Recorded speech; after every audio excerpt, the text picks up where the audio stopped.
जय जगन्नाथ दर्शक बंधु आमर ए नुआ भिडियो आपण को स्वागत।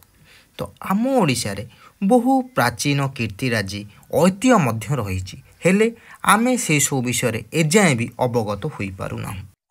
इतिहास साक्षी अच्छी कलिंग युद्ध। अशोक सम्राट जेतेबेले कलिंग आक्रमण करथिले सेतेबेले कलिंग को केही हराई पारु नथिले, किंतु सही युद्धर परिणाम कौन है? शेष में अशोक बौद्ध धर्म ग्रहण कर कटक जमीती बाबा धबलेश्वर सेमिति भद्रक होउछंती आरड़ी सेठिकार मध्य किंवदंती बहुत अनेक पुरा सेहीपरि जाजपुर मध्य बौद्ध धर्मर बहुत पुरातन प्रचार होइछि, जेमिति कि उदयगिरी रत्नगिरी एवं जाजपुर प्रमुख शक्तिपीठ हेउछि माँ बिरजांक शक्तिपीठ। देखंतु सेठी मध्य बहु पुरातन समय आसी जहाँकि जजाति केशरी समय यही मंदिर निर्माण करा इतिहास कहे।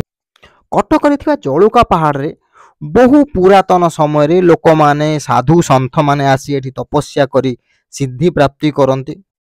आज आपण को मु बुलाई नेबी पुरी मंदिर ठारू मध्य पुराणा सेही विष्णु मंदिर को आपण को बुलाई नेबी जहाँकि सोमवंशी राजा निर्माण करथिले।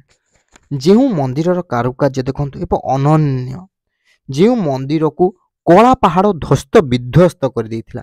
एठी पांचटी मंदिर मध्यरु एक मंदिर पूरा कहती जे चिन्ह बन्न हजई देछि, पूरा धूलिसात हो जाइछि एही मंदिर। तो चलंतु जीवा बुली आसीबा ओडिशार बहु पुरातन पंचु पांडव मंदिर, जार कि मुख्य मंदिर होछि नारायण को मंदिर।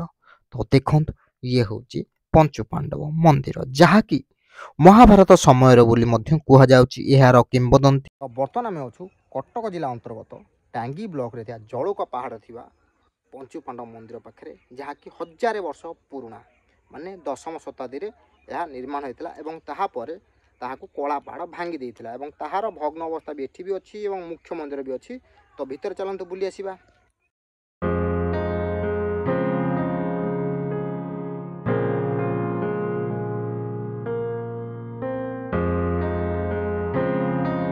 जो स्टार्टिंग आसी आपको एंट्रांसटा ये मिले देखो पार्किंगटा अच्छी पूरा पार्क भाया होती सेठी हूँ आमर मंदिर देखो आठी अच्छी नली गुंफा जो कारुकार्य सब देखो आउ देखो केते सारा भग्न अवस्था अच्छी। तो ये टोटाली 5टा मंदिर अच्छे किंतु गोटे मंदिर संपूर्ण पूरापूरी नष्ट हो जाए कलापाड़ भांगी देछि। जो मंदिर थिला गोटे मंदिर पूरापूरी ध्वंस टोटाली कलापाड़ टोटाल सब भांगी देछि। केवल अच्छी यही मंदिर देखो यही मंदिर आउ से मंदिर दुईटा भल अच्छी आ बाकी सेटा टिके अच्छी यहाँ मुख्य मंदिर पूरापूरी नष्ट हो जाए। कारुकार्य सब देखो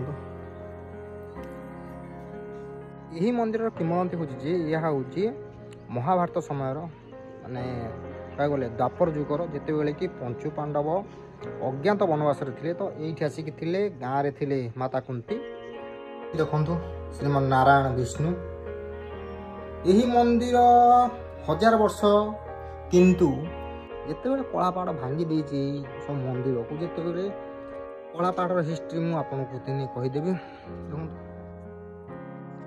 यही पंचु पांडव मंदिर टी एएसआई अंडर रे अछि माने आर्कियोलॉजिकल सर्वे ऑफ इंडिया तारी अंडर अछि। तो सब किछि तदारक करूची हमर एएसआई, किंतु ये जो देखुचंती पार्क भलिया हेछि किंतु ताहार सेथि प्रति किछि दृष्टि आकर्षण भी करू नाही।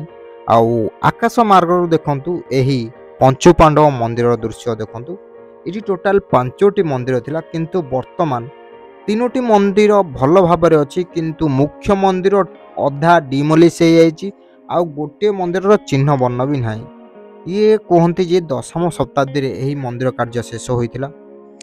पंचु पांडव मंदिर किंवदंती होछि जे जेते बेले पांडव माने वनवास रे थिले तो यही जलुका पहाड़ पाद देश रे आमर 4 भाई थिले भीम अर्जुन नकुल सहदेव एवं ग्राम रे रहिथिले युधिष्ठिर। आपण माने मध्य आमर पुराना वीडियो जलुका ब्लॉग रे आपण माने यही ग्राम रे थिबा गणेशपुर रे थिबा तारेश्वर मंदिर कथा आपण निश्चिंत भी जानबे। आउ भी देखो मंदिर चतुर्पार्श्व रे देखो सब किसी भग्नावशेष सब रही अछि। देखो तार चतुर्पार्श्व रे सब भग्नावशेष रही अछि किंतु से जो पंचम मंदिर देखो से मंदिर कोटा किछि भी जना पड़ुनी जाए।